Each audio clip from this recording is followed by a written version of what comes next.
We've made 4 promises to every child who's ever called Big Oak home. We love you. We'll never lie to you. We'll stick with you until you're grown, and there's boundaries. Last week I shared with you a message regarding love and how we believe that love manifests itself through relationships. So today we're going to focus on honesty. This promise that we'll never lie to you. It seems to stick with our children more than any of the others.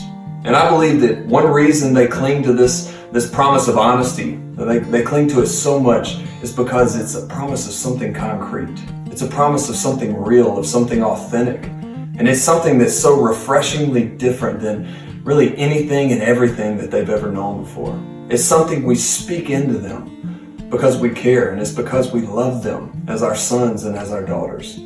But for all of us, honesty is this important when it comes to building effective relationships. Because it's not only about following through on our commitments, it's also about the character in which we do it. The way in which we speak and the way in which we make decisions. See, the valley of speculation is the enemy's terrain. And this is why we have to be courageous enough to speak truth out of love, even when it hurts. And by doing this, we remove the unhealthy debate that so much it always just seems to come to light. And we begin to have these meaningful discussions that will ultimately get us to the real issue in question. See, because when truth is spoken, we have to come face to face with our battle.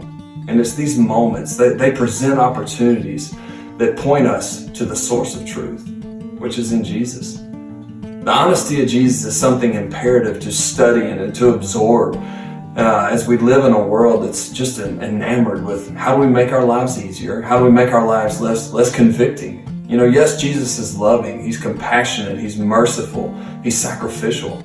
But He also came to the world so that the world would know truth.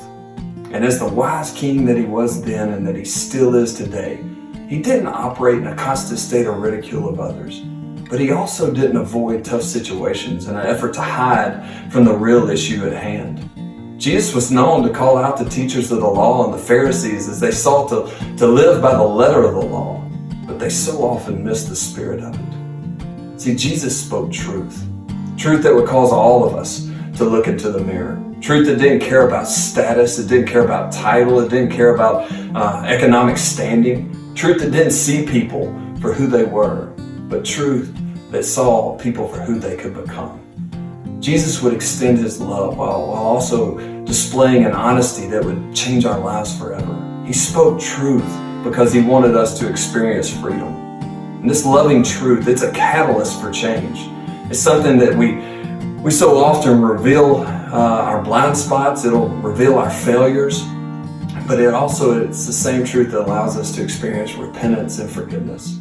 For our children at Big Oak, many need to know that they can be honest with themselves, they can be honest with others, and they can still be loved. It requires a daily commitment from those who love them patiently and gently as they impart these biblical truths in them. And we can only speak this truth because truth Himself, He set all of us free. Hope you all have a great week.